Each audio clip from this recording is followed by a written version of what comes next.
ನಮಸ್ಕಾರ. ಈ ರಾಶಿ ನಕ್ಷತ್ರದ ಹೆಣ್ಮಕ್ಳ ಹತ್ರ ಸ್ವಲ್ಪ ಹುಷಾರಾಗಿರ್ರಿ. ಯಾಕೆಂದರೆ ಈ ರಾಶಿ ನಕ್ಷತ್ರದ ಹೆಣ್ಮಕ್ಳು ತಾಕತ್ತೇ ಹಂಗೆ, ಅವ್ರ ಶಕ್ತಿನೇ ಹಂಗೆ. ಅವ್ರು ಏನು ಹೇಳ್ತಾರೋ ಅದು ವೇದವಾಕ್ಯ. ಅವ್ರು ಏನು ಹೇಳ್ತಾರೋ ನೀವು ಅದನ್ನು ಪಾಲಿಸ್ಬೇಕಾಗುತ್ತೆ. ಏಕೆಂದರೆ ಈ ರಾಶಿ ನಕ್ಷತ್ರದ ಗುಣನೇ ಅಂಥದ್ದು. ಈ ಮೇಷರಾಶಿ ಅಶ್ವಿನಿ ನಕ್ಷತ್ರ, ಸಿಂಹ ರಾಶಿ ಮಗ ನಕ್ಷತ್ರ, ಧನುರ್ರಾಶಿ ಮೂಲಾ ನಕ್ಷತ್ರ, ಕರ್ಕಾಟಕ ರಾಶಿ ಆಶ್ಲೇಷ ನಕ್ಷತ್ರ, ವೃಶ್ಚಿಕ ರಾಶಿ ಜ್ಯೇಷ್ಠ ನಕ್ಷತ್ರ, ಮೀನ ರಾಶಿ ರೇವತಿ ನಕ್ಷತ್ರ, ಮತ್ತು ಮಕರ ರಾಶಿ ಶ್ರವಣ, ಮಕರ ರಾಶಿ ಉತ್ತರಾಷಾಢ, ಮಕರ ರಾಶಿ ಧನಿಷ್ಠ ನಕ್ಷತ್ರ. ಪ್ರೀತಿ ತೋರಿಸೋದ್ರಲ್ಲಿ ನಂಬರ್ ಒನ್ನು. ಚೆನ್ನಾಗಿ ಪ್ರೀತಿ ತೋರಿಸ್ತಾರೆ, ಪ್ರೀತಿ ಕೊಡ್ತಾರೆ ಗಂಡಂದರಿಗೆ. ಅದೇ ರೀತಿ ಏನನ್ನ ಸಿಟ್ಟು ಕೋಪ ಬಂತು ಅಂತಂದರೆ ಚಂಡಿ ಚಾಮುಂಡಿಗಳಾಗ್ಬಿಡ್ತಾರೆ. ಈ ರಾಶಿ ನಕ್ಷತ್ರದ ಏನನ್ನ ಈ ಮೇಷಲಗ್ನ, ಸಿಂಹಲಗ್ನ, ಧನುರ್ಲಗ್ನದಲ್ಲಿ ಹುಟ್ಟುಬಿಟ್ಟಿದ್ರೆ ಮುಗಿದೋಯ್ತು ನಿಮ್ಮ ಕತೆ. ಅದರಲ್ಲೂ ಈ 1ನೇ ತಾರೀಕು, 10ನೇ ತಾರೀಕು, 11ನೇ ತಾರೀಕು, 19ನೇ ತಾರೀಕು, 28ನೇ ತಾರೀಕು ಜನನವಾಗಿ ಈ ಮೇಷಲಗ್ನ, ಸಿಂಹಲಗ್ನ ಅಥವಾ ಧನುರ್ಲಗ್ನದಲ್ಲಿ ಹುಟ್ಟಿದರೆ ಮುಗಿದೋಯ್ತು ನಿಮ್ಮ ಕತೆಗಳು. ಅವ್ರು ಹೇಗೆ ಹೇಳ್ತಾರೋ ನೀವು ಕೇಳಲೇಬೇಕಾಗುತ್ತೆ. ಏಕೆಂದರೆ ಆ ಲಗ್ನದ ಮಹತ್ವನೇ ಹಂಗೆ. ವಿಪರೀತ ಸಿಟ್ಟು ಕೋಪ ಹಠ, ಇವ್ರು ಹಿಡ್ದಿದ್ದೇ ಹಠ, ಇವರು ಹೇಳಿದ್ದೇ ವೇದವಾಕ್ಯ. ಅಷ್ಟೇ ಸೌಮ್ಯ ಸ್ವಭಾವದವರು. ನೋಡೋದಕ್ಕೆ ಸೈಲೆಂಟಾಗಿರ್ತಾರೆ. ವೈಲೆಂಟಾಗೆ ಸಿಟ್ಟು ಬಂದುಬಿಟ್ರೆ ಮಾತುಗಳು ಬರುತ್ತೆ. ಇವ್ರಿಗೆಲ್ಲ ಟ್ರಿಗರ್ ಮಾಡ್ಸಂಗಿಲ್ಲ ನೀವು ಮನೆ ಒಳಗಡೆ. ಟ್ರಿಗರ್ ಮಾಡಿಸಿದ್ರೆ ಮಾತ್ರ ರಿವರ್ಸ್ ಇಮ್ಮಿಡಿಯೇಟಾಗಿ ಕೊಡ್ತಾರೆ. ಮತ್ತು ಒಂದು ಕಡೆ ಇರರಲ್ಲ ಇವರು, ಒಂದು ಕಡೆ ಕೂರರಲ್ಲ.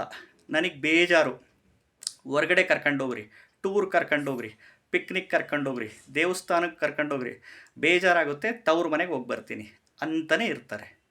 ಯಾಕೆಂದರೆ ಇವೆಲ್ಲ ಈ ಆಶ್ಲೇಷ, ಜ್ಯೇಷ್ಠ, ರೇವತಿ, ಅಶ್ವಿನಿ, ಮಗ, ಮೂಲ ನಕ್ಷತ್ರದವರು ಗಂಡು ಮೂಲ ನಕ್ಷತ್ರದವರು ಅಂತೀವಿ.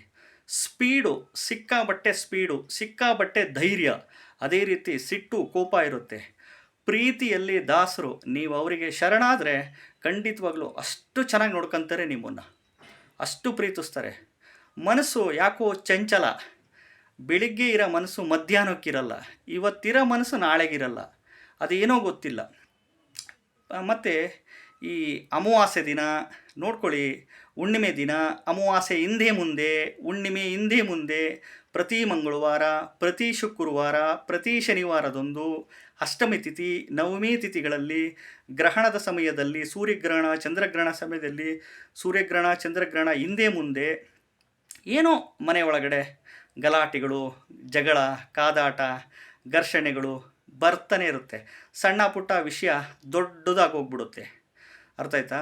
ಏಕೆಂದರೆ ಈ ನಕ್ಷತ್ರದ ಪ್ರಭಾವಗಳೇ ಹಂಗಿರುತ್ತೆ. ಇವೆಲ್ಲ ಗಂಡು ಮೂಲ ನಕ್ಷತ್ರಗಳು ಅಂತೀವಿ. ಈ ನೋಡ್ರಿ, ಈ ಮಕರ ರಾಶಿಯಲ್ಲಿ ಹೆಣ್ಮಕ್ಳು ಸೈಕಲ್ಲು ಹೊಡಿತಾರೆ, ಸ್ಕೂಟ್ರೂ ಹೊಡಿತಾರೆ, ಬೈಕು ಹೊಡಿತಾರೆ, ಬುಲೆಟ್ಟೂ ಹೊಡಿತಾರೆ, ಆಟೋ ಹೊಡಿತಾರೆ, ಬಸ್ ಹೊಡಿತಾರೆ, ಲಾರಿ ಓಡಿಸ್ತಾರೆ,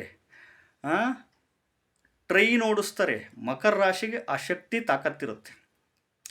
ವೆಹಿಕಲ್ಲ ಆರಾಮಾಗಿ ಮೂವ್ ಮಾಡಿಸ್ತಾರೆ ಈ ರಾಶಿ ನಕ್ಷತ್ರದವರು, ಎಸ್ಪೆಷಲಿ ಮಕರ ರಾಶಿನವರು. ಇನ್ನು ಬೇರೆ ಉಳಿದಿದ್ದ ರಾಶಿಗಳೆಲ್ಲ ಭಾಳ ಅವ್ರಿಗೇನು ಅಂತಂದರೆ ಫ್ಯಾಮಿಲಿ ಓರಿಯೆಂಟೆಡ್ ವುಮೆನ್ಸು. ಮನೆಗೆ ಎಲ್ಲ ಫೆಸಿಲಿಟೀಸು ಅಚ್ಚುಕಟ್ಟಾಗಿರಬೇಕು ಅಂತ ಹೇಳ್ತಾರೆ, ಫೆಸಿಲಿಟೀಸ್ಗಳೆಲ್ಲ. ಮತ್ತು ಒಂದು ಕಡೆ ಇರಲ್ಲ, ವರ್ಕ್ ಮಾಡಬೇಕು ಅಂತಾರೆ, ಕೆಲಸ ಮಾಡಬೇಕು ಅಂತ. Business oriented mind. ಎಸ್ಪೆಷಲಿ ಮಕರ ರಾಶಿ ಹೆಣ್ಮಕ್ಳು ಬಿಸ್ನೆಸ್ ಮಾಡೋಣ, ವ್ಯಾಪಾರ ಮಾಡೋಣ, ಸ್ವಲ್ಪ ಫ್ಲೋಟಿಂಗ್ ಮೈಂಡ್ ಇರುತ್ತೆ, ಚಂಚಲ ಸ್ವಭಾವದವರು. ಎಲ್ಲದರಲ್ಲೂ ಲಾಭ ಎಕ್ಸ್ಪೆಕ್ಟ್ ಮಾಡ್ತೀರಾ ಮಕರ ರಾಶಿನವರು. ಯಾವ ಉದ್ಯೋಗದಿಂದ, ಯಾವ ವ್ಯಾಪಾರದಿಂದ ಎಲ್ಲಿಂದ ದುಡ್ಡು ಬರುತ್ತೆ, ಹೆಂಗೆ ದುಡ್ಡು ಮಾಡೋಣ ಅಂತ ದುಡ್ಡಿನ ಬಗ್ಗೆನೇ ಲೆಕ್ಕಾಚಾರ, ದುಡ್ಡಿನ ಬಗ್ಗೆನೇ ಸ್ವಲ್ಪ ಜಾಸ್ತಿ ಲೆಕ್ಕಾಚಾರದ ಸ್ವಭಾವದ ಗುಣದವರು ಅಂತ ಹೇಳ್ಬೋದು ಮಕರ ರಾಶಿನವರು. ಇನ್ನು ಇವರು ಮೇಷ, ಇವೆಲ್ಲ ಈ ರಾಶಿ ನಕ್ಷತ್ರಗಳೆಲ್ಲ ಈ ಜಾಬು ರಿಲೇಟೆಡ್ಸ್ಗೆ ಹೋಗ್ತಾರೆ, ಜಾಬ್ಗಳು ಮಾಡೋದು. ಎಸ್ಪೆಷಲಿ ಈ ಟೀಚಿಂಗ್ ಪ್ರೊಫೆಷನ್ ಇವ್ರಿಗೆ ಸ್ವಲ್ಪ ಚೆನ್ನಾಗಿ ಆಗಿಬರುತ್ತೆ. ಈ ಮೇಷರಾಶಿ ಅಶ್ವಿನಿ, ಸಿಂಹರಾಶಿ ಮಘ ನಕ್ಷತ್ರ, ಧನುರ್ರಾಶಿ ಮೂಲಾ ನಕ್ಷತ್ರದವರಿಗೆ ಈ ಟೀಚಿಂಗ್ ಪ್ರೊಫೆಷನ್ಸ್ ಎಲ್ಲ ತುಂಬ ಚೆನ್ನಾಗೆ ಆಗಿಬರುತ್ತೆ.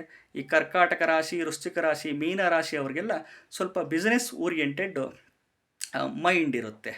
ಯಾಕೆಂದರೆ ಇವರು ನೀವೆಷ್ಟು ಚೆನ್ನಾಗಿ ಇವ್ರು ನೋಡ್ಕೊತೀರ ಅಷ್ಟು ಚೆನ್ನಾಗೇ ಇವ್ರು ಇರ್ತಾರೆ. ಇಲ್ಲಾಂದರೆ ನಿಮಗೆ ರಿವರ್ಸ್ ಆಗಿಬಿಡ್ತಾರೆ. ಎಚ್ಚರ. ನೋಡಿ, ಜ್ಯೋತಿಷಿಗಳಾಗಿ ನಾವು ಗ್ರಹಗಳ ಬಗ್ಗೆ ಅಧ್ಯಯನ ಮಾಡಿರ್ತೀರಿ. ಈ ರೀತಿಯಂಥ ಮಾರ್ಗದರ್ಶನ ಮಾಡೋದು ನಮ್ಮ ಡ್ಯೂಟಿ. ಯಾವ ಜ್ಯೋತಿಷ್ಯಗಳು ದೇವರಲ್ಲ, ಪವಾಡ ಪುರುಷರಂತೂ ಖಂಡಿತವಾಗ್ಲೂ ಅಲ್ಲ. ನಿಮ್ಮ ಗಂಡ ಹೆಂಡತಿ ಜಗಳನ ನಿವಾರಣೆ ಅಂತೂ ಗ್ಯಾರಂಟಿ ಜ್ಯೋತಿಷ್ಯಗಳು ಮಾಡಲ್ಲ. ನಮಸ್ಕಾರ.